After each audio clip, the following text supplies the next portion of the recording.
সুপ্রিয় দর্শকবৃন্দ, শুভেচ্ছা, স্বাগতম। রিদম অফ লাইফ, জীবনের ছন্দ। আজকের এই পর্বে আমাদের অতিথি আমার এক ভীষণ প্রিয় বন্ধু।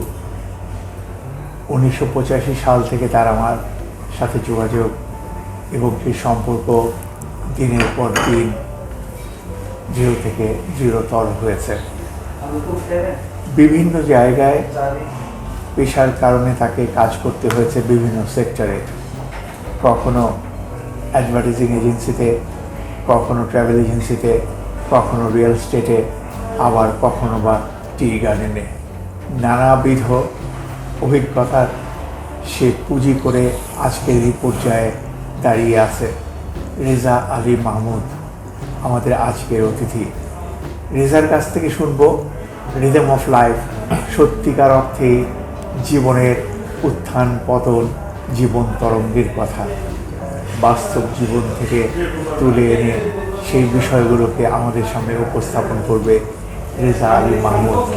প্রথমেই আমরা জানতে চাই তার শৈশবের কথা। ধন্যবাদ লদি ভাই।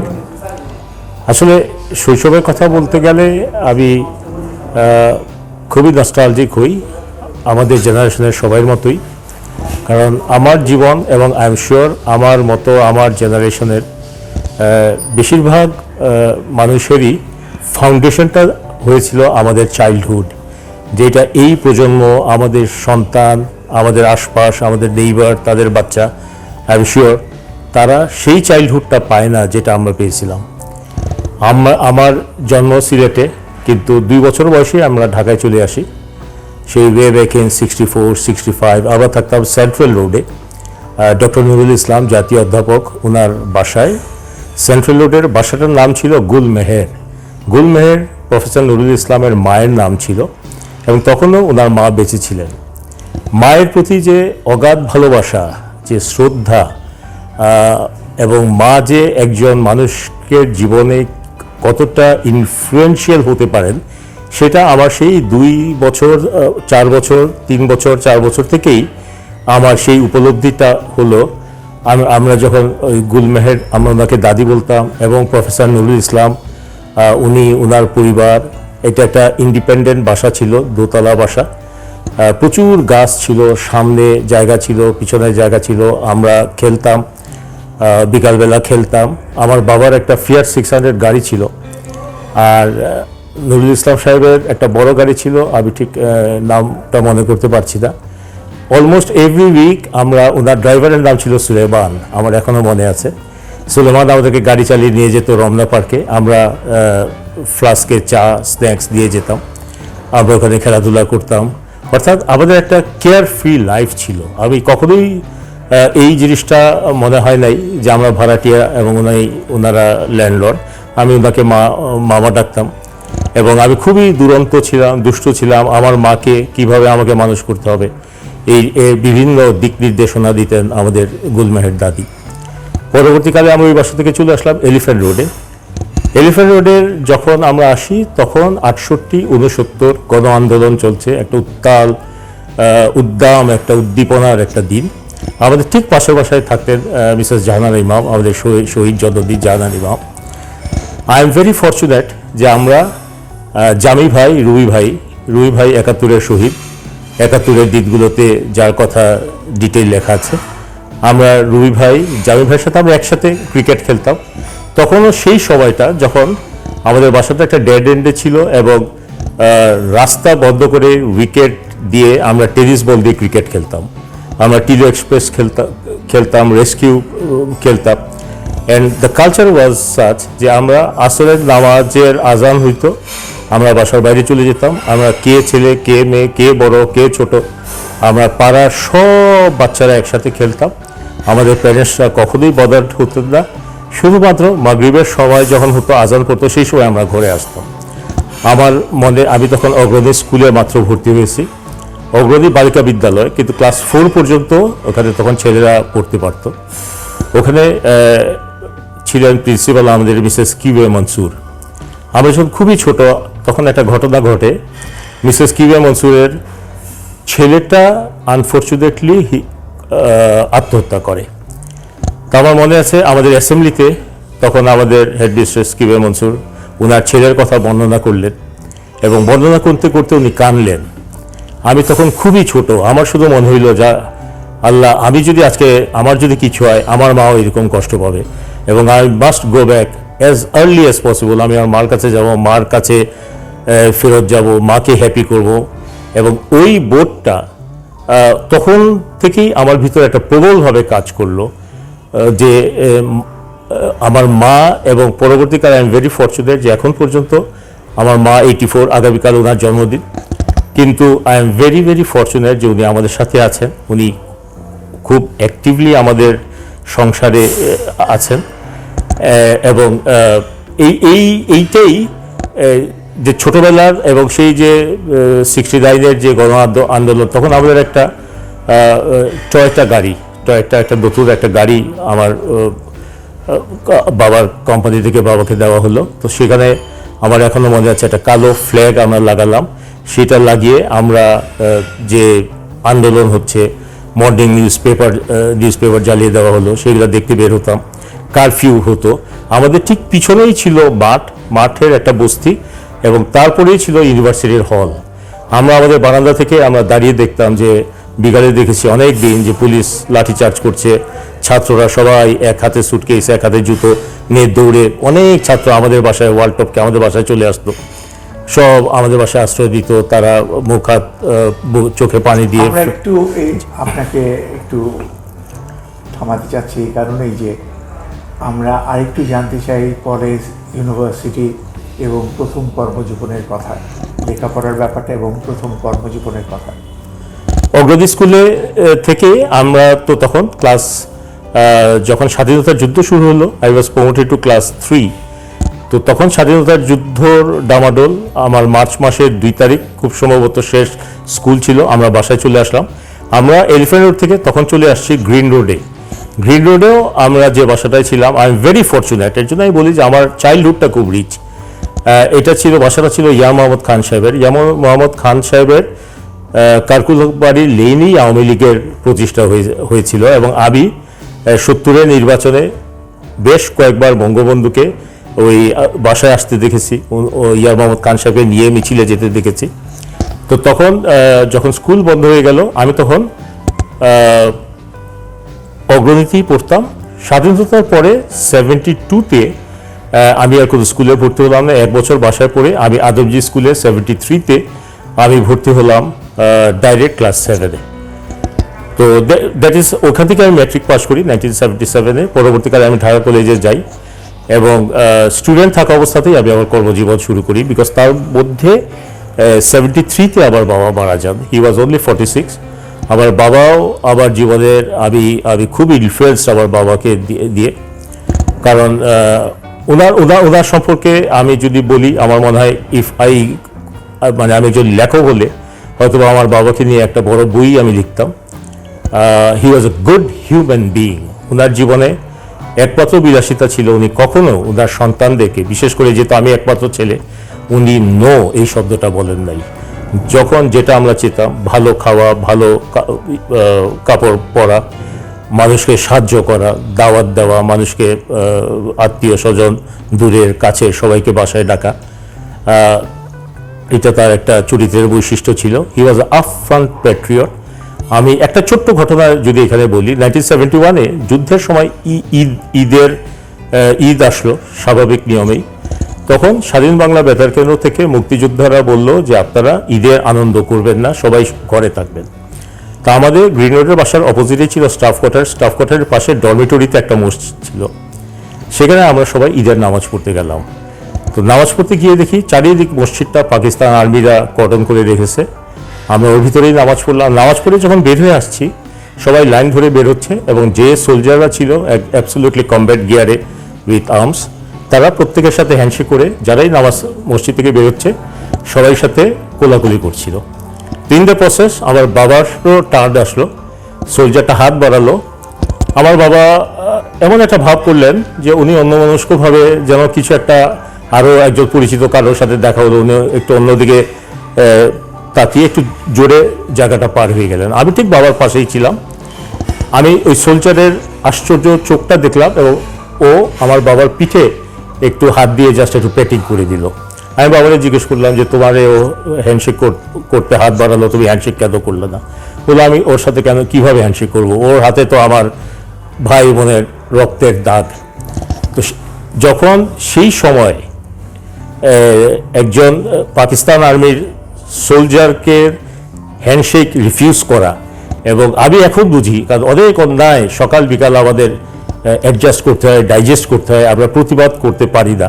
কিন্তু সেই সময় বাবা, although he was a very innocent person, কিন্তু ওনার মনের জোর অতটা ছিল যে উনি ওই দিন হ্যান্ডশেক করেন নাই। এবার জানতে চাইবো একদম কর্মজীবনের কথা সংক্ষেপে। আমার প্রথম, আমি যখন স্টুডেন্ট ছিলাম, একদম প্রথম যখন while I was 18+, just after ding my intermediate, আমি প্রথম আবার জব আমি স্টার্ট করি ইউনাইটেড ট্রাভেলসে। এবং ওই সময় যখন আবার সব বন্ধুরা ঢাকা ইউনিভার্সিটিতে যায়, তারা মজা করে। আবার প্রথম বস ছিলেন মিস্টার মুদাজ্জির আলী, উনি বিআরটিসির রিটায়ার্ড চেয়ারম্যান ছিলেন, 42 গ্র্যাজুয়েট। আর আমি bureau of manpower employment and ট্রেনিংয়ে তখন যত বিদেশ